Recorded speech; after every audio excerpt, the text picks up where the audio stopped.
Oke, selamat datang. Anggap saja saya mentor Anda hari ini ya. Kita akan coba bareng-bareng nih membedah kesehatan keuangan sebuah perusahaan.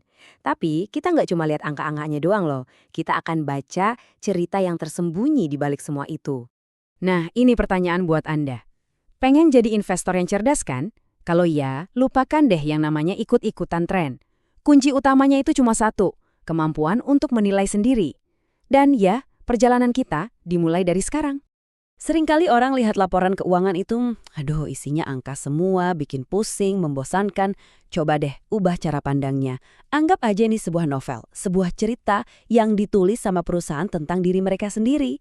Isinya, ya soal kemenangan mereka, tantangan yang dihadapi, sampai kondisi kesehatan mereka. Nah, tugas kita di sini adalah jadi pembaca yang kritis. Oke, cukup teorinya, kita langsung praktek aja ya. Studi kasus kita hari ini, PT Buma International Group Tbk, atau kalau di bursa saham kodenya DOID. Nah, mereka ini pemain besar di sektor jasa pertambangan. Sektor yang, ya kita tahu sendiri, selalu penuh gejolak. Kalau kita mau kenalan sama perusahaan, tempat pertama yang wajib kita intip itu adalah laporan laba ruginya. Anggap aja ini rapornya perusahaan. Dari sini kita bisa lihat mereka ini dapat untung atau malah boncos. Yuk kita lihat performa DOID.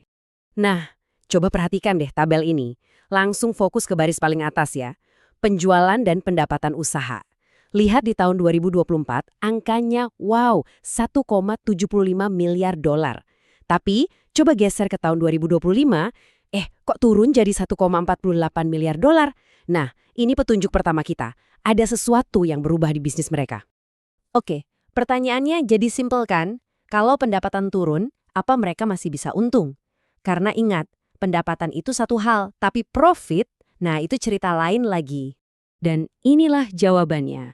Oh ya, sekedar pengingat, kalau di dunia akuntansi ada angka di dalam kurung, itu artinya minus alias negatif. Jadi, ya mereka nggak untung. Malah, mereka rugi lebih dari 131 juta dolar di tahun 2025. Angka yang nggak main-main loh. Jadi, ini nih poin pentingnya. Masalahnya bukan cuma mereka rugi, tapi ruginya makin bengkak. Lihat aja, di tahun 2024 mereka udah rugi 63 jutaan dolar. Di tahun 2025 ruginya jadi lebih dari 2 kali lipat. Ini sinyal jelas, tekanannya makin berat buat perusahaan. Oke, rapornya jelek, kita udah tahu. Tapi pertanyaannya sekarang, sekuat apa sih fondasi perusahaan ini?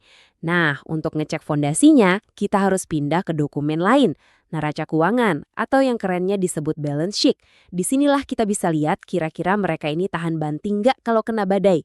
Semua neraca keuangan di dunia ini, pegangannya cuma satu rumus simpel ini. Aset itu sama dengan liabilitas ditambah ekuitas. Gampangnya gini, aset itu semua harta yang dipunyai perusahaan, liabilitas itu semua utangnya. Nah, ekuitas itu sisanya. Inilah nilai bersihnya, inilah bagian yang jadi hak para pemegang saham kayak kita-kita ini. Ini yang paling penting buat kita. Dan, wow, grafik ini nunjukin semuanya dengan jelas banget. Coba lihat perubahan drastisnya. Di 2024, ekuitas, ingat ya, ini bagian kita para pemegang saham masih 193 juta dolar. Setahun kemudian, anjlok, tinggal 48 juta dolar aja. Di saat yang sama, liabilitas alias utangnya malah naik. Waduh. Nah, ini inti ceritanya. Jadi, kue bagian kita sebagai pemegang saham itu makin ciut makin kecil, sementara beban utang yang harus ditanggung perusahaan justru makin gede. Ini kombinasi yang bahaya. Oke, sampai titik ini kita udah tahu ada masalah kan? Tapi seorang investor cerdas itu nggak berhenti di sini. Dia akan jadi detektif. Dia akan gali lebih dalam ke bagian yang namanya catatan atas laporan keuangan. Kenapa?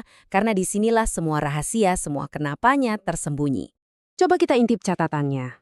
Tuh, kelihatan kan rincian utangnya? Macem-macem banget. Ada senior notes, ada obligasi, ada sukuk, ada pinjaman sindikasi. Ini nunjukin satu hal. Perusahaan ini hidupnya sangat bergantung sama utang. Nah, ada satu konsep yang penting banget untuk Anda tahu. Kalau perusahaan ngutang duit segunung, yang ngasih pinjaman itu pasti bikin aturan main. Mereka ngasih syarat-syarat keuangan yang harus dipenuhi. Nah, aturan ini namanya covenants atau covenant. Anggap aja ini sensor alarm, sistem peringatan dini. Terus pertanyaannya, gimana kalau aturannya dilanggar? Nah, ini dia. Kalau perusahaan melanggar covenant, secara teknis mereka itu dianggap gagal bayar. konsekuensinya bisa serius banget. Utangnya bisa ditagih saat itu juga. Jadi, apa yang terjadi sama DOID? Dan disinilah kita menemukan kalimat kuncinya, langsung dari laporan mereka. Coba perhatikan satu kata ini, pengesampingan.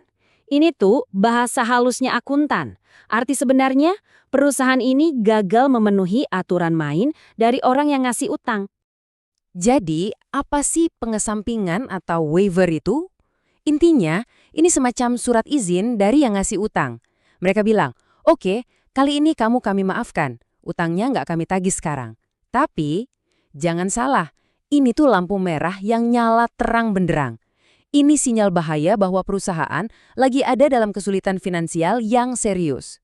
Oke, sekarang waktunya kita satukan semua potongan puzzle ini, semua petunjuk yang udah kita kumpulkan. Jadi, gimana sih cerita lengkapnya DOID di tahun 2025 kalau kita baca dari laporan keuangannya? Ceritanya jadi begini.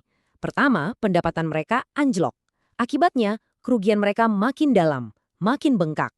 Rugi yang besar ini akhirnya memakan modal milik pemegang saham. Ekuitasnya menyusut.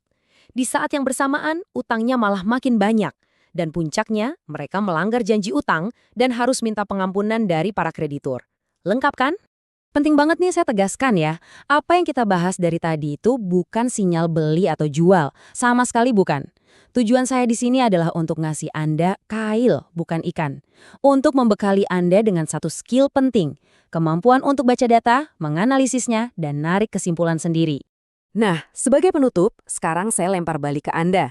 Setelah kita bedah semua datanya, pendapatan turun, rugi membengkak, ekuitas anjlok, sampai harus dapat waiver utang, menurut Anda, risiko terbesar apa yang ada di perusahaan ini? Coba pikirkan baik-baik, karena kemampuan untuk menjawab pertanyaan seperti inilah yang membedakan investor biasa dengan investor yang cerdas.